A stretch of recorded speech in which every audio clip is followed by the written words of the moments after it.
we're going to talk about the general benefits of yoga. And there are a lot of them. We're not going to talk about all of them today. But I just wanted to highlight a few so you can start to understand why yoga might be a good fit for you or what you could get out of yoga. I really think that everyone can benefit from yoga. I know that not everyone's going to get the same benefits from yoga, and even throughout your life, you might use yoga or different forms of yoga for different reasons to get different benefits from it. So first, I just want to highlight that yoga has a lot of benefits for the mind and the body. And I was going to talk about the body benefits first, and that's the asana practice, the movement practice. If you've ever heard Sukhasana, that's a very common one where you're laying down at the end. That just, the asana part means the pose or the motion. So asana is movement in yoga, and that's a lot about what we think about when we go to a studio class. And that can be great for increasing flexibility. It can be great for promoting strength, maybe core strength if you're focused on an area, or full body strength. It can increase your joint mobility. It can increase your blood flow. It can help you if you have an injury. Maybe you injured a part of your body and now you're doing a chair class or a gentle class to get back to a previous level of mobility or physical activity, but you're doing it in a way that's really nurturing the injury, but still making sure to keep the rest of your body and your joints and muscles moving. So there are a whole bunch of benefits on the body portion of yoga. It also benefits the mind. Now, for the mind, when we think of yoga, I guess an easy way to think of it is breathing exercises. A lot of times we do pranayama or breath exercises at the beginning of class or at the end of class. And those always kind of help you get out of your monkey mind. They help you feel grounded.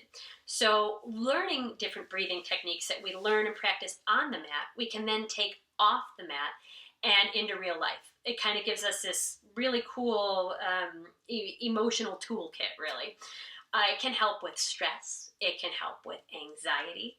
It can help if you are someone that is quick to anger or get frustrated. It can help with having a better awareness and just emotional regulation. So maybe you weren't even aware of the emotions and now you've become more so, and you know how to handle them when they come up or how to deal with them or what to expect. It can get you better sleep. I think the mind and the body portions do that. Sometimes just doing a very gentle yoga before bed gets you more in a restful headspace. And it also gets you stretched out and all set to have a good night's sleep.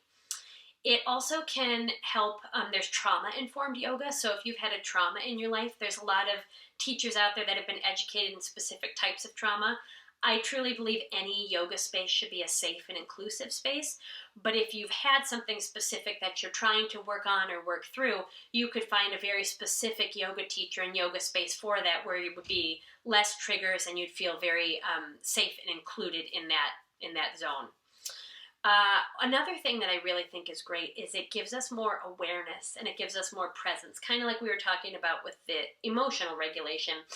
Yoga teaches you how to be present and aware in a moment. So get rid of the monkey mind, get rid of the to-do list, and really focus on what's happening. And I know, especially in this digital age, so many of us are guilty of, or maybe guilty is not the right word, but experience being there but not really being there.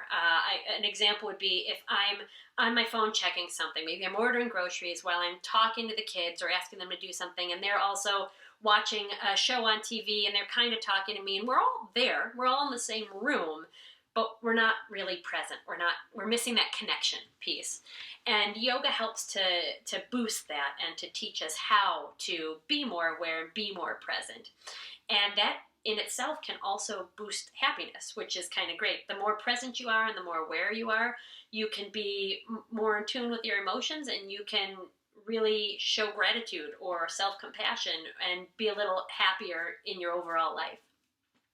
The last example I wanted to give was how you might blend the mind and body. And my first thought was an athlete. So some athletes might use yoga as a supplemental form of exercise. They might use it for stretching. They might be using it to gain a certain type of strength. They might need to be more flexibility in whatever their specific sport is, and use yoga as a supplemental routine for that. And that would be the body portion.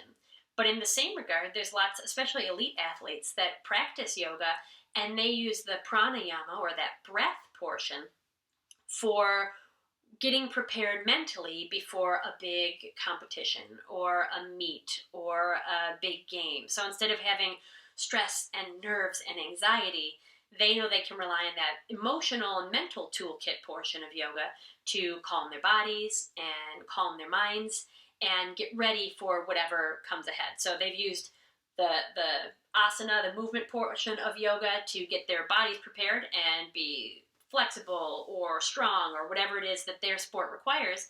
And then they can use the mental portion to prepare mentally for whatever challenge lies ahead with their sport in that regard.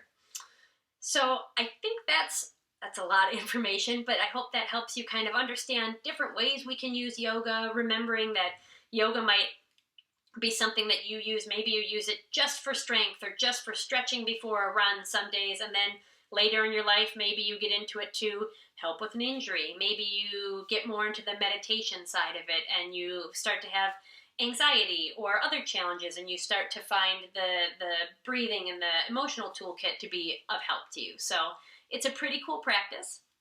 There's lots of different facets of it, and I hope you explore it and see what's best for you.